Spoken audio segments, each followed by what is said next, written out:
Okay, good morning, everybody, or good afternoon. I hope you guys are having a good day so far.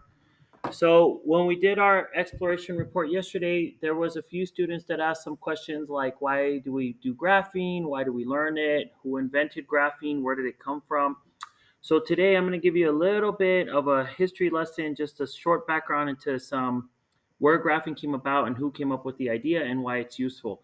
And then I'll go over the notes that we're going to cover today. So we'll start with geometry.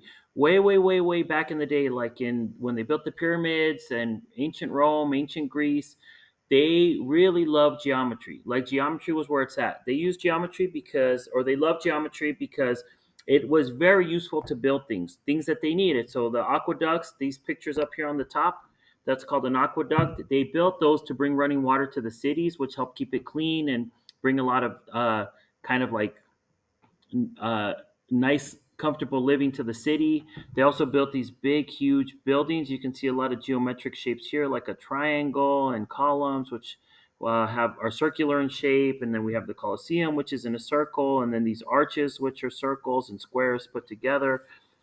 So really, everybody that was anybody studied geometry so they could use it for building.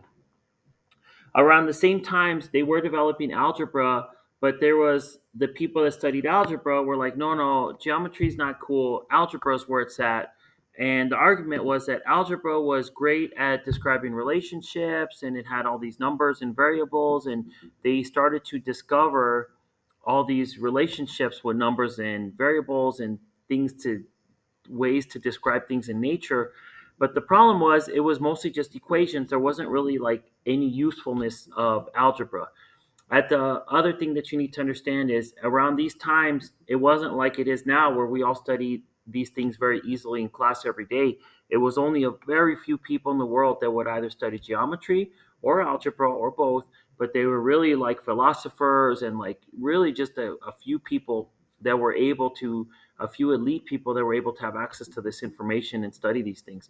And they would argue back and forth, no, geometry is where it's at, no, algebra is better, and they would have these big discussions about which one's better. But at the end of the day, it wasn't until about the 1700s that this guy, this French guy, Rene Descartes, figured out, or he was like, you know what? I think algebra and geometry are really related. I think they're kind of in the same categories. They're different things, but I think somehow we need to figure out how they can be related. So what he came up with was this thing called the Cartesian plane. Okay, his name is Descartes, so he called it the Cartesian plane after himself.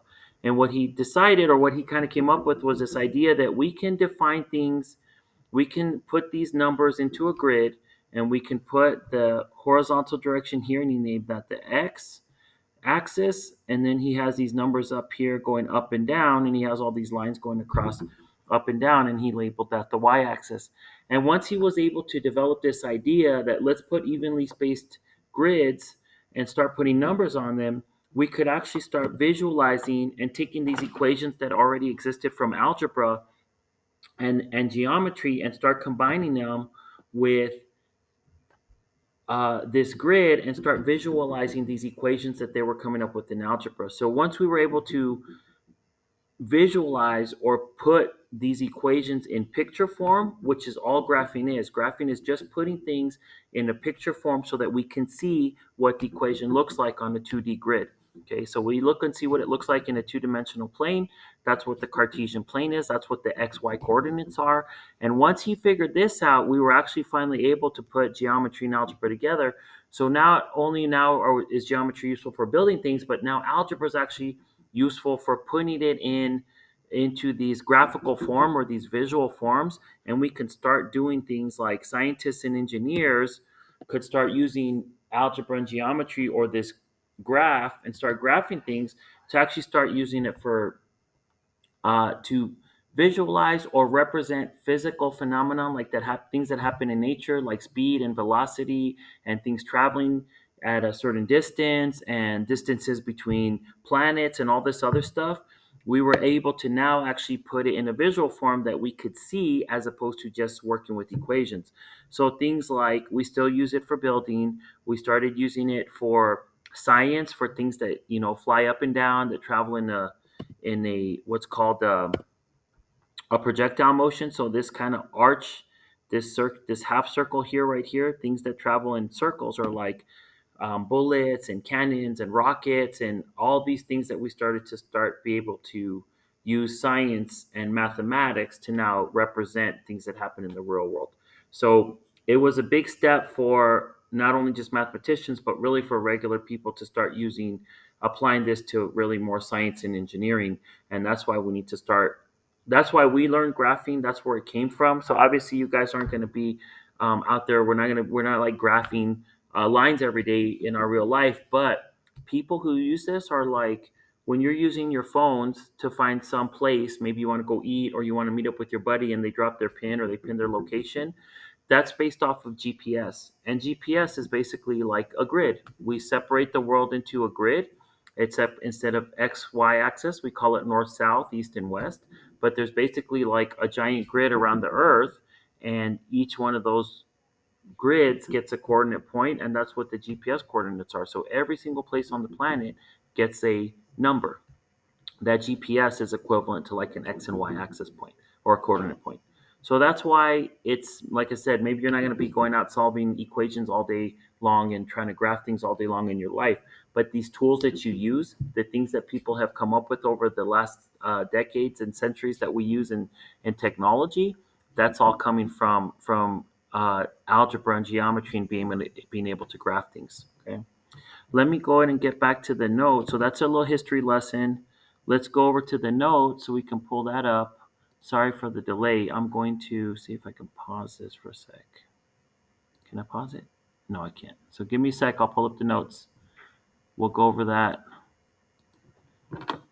instead of you having to watch the videos today.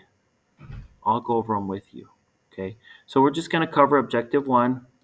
It's in section 3.1, which is reading graphs in a rectangular coordinate system. We're going to focus here on rectangular coordinate system. Let's see, does this work? There we go. So let's take a look. Objective 2, define the rectangular coordinate system and plot ordered pairs of numbers.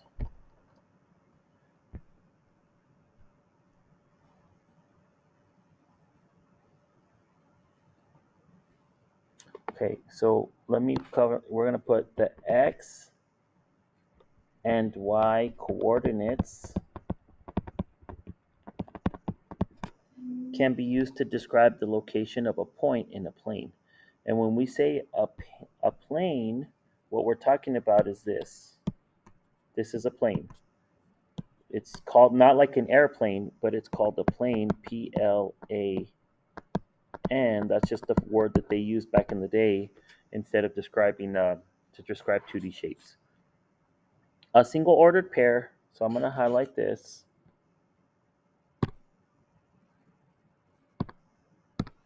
A single ordered pair of numbers corresponds to one point. So what that's saying, that's a complicated way just to say that every coordinate point is an x and a y, where the x always comes first, the y is second. So we're going to graph the following ordered pairs. Coordinate points always come in pairs. Pairs means two. So again, we're always with our x. Let me use a different color. And our y.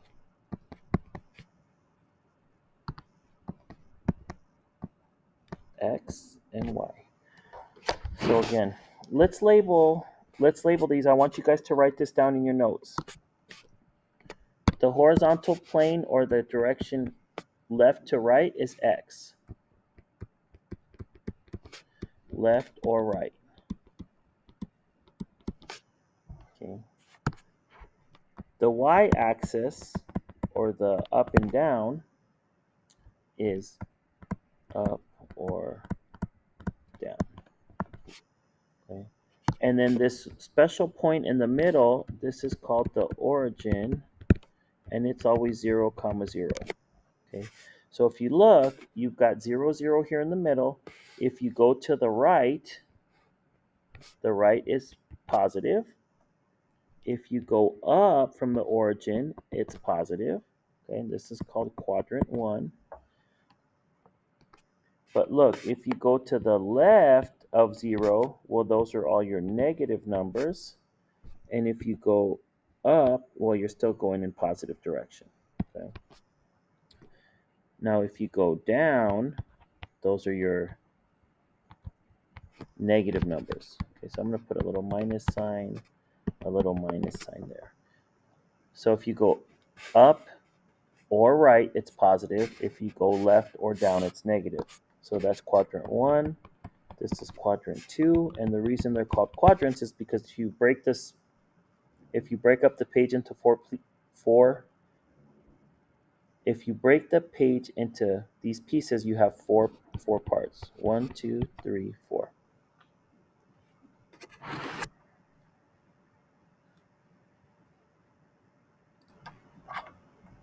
Okay, so that's some definitions. Let's take a look at these problems. So number 4 is x is at 1, so I'm going to go to the right one spot, and then my y is at positive 5. So I'm going to go over to the right one and then up 5. 1, 2, 3, 4, 5. And that's my point 1, comma 5. Let me erase these now. You should have those in your notes. Remember, x is left or right, y is up or down. Number 5. I'm going to, again, I always start at 0, 0, and I go to the left 5. Left or right, I go left 5. And then I'm going to go down negative 2.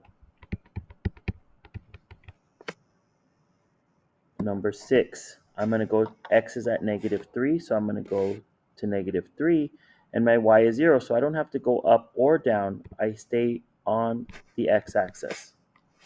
Let me erase this. Okay. So when you're looking at your notes, you should remember x is left or right, and then y is up or down.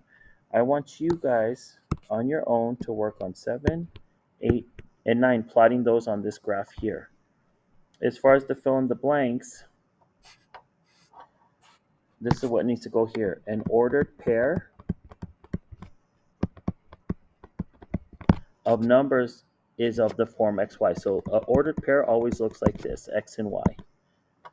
The first coordinate tells us which is x, to move left or right. And the second coordinate tells us to move up or down. Okay, and then the last thing, like I showed you on that last problem, number 3, when the y value is 0, so this is kind of like reverse. When the y is 0, the point lies on the x-axis.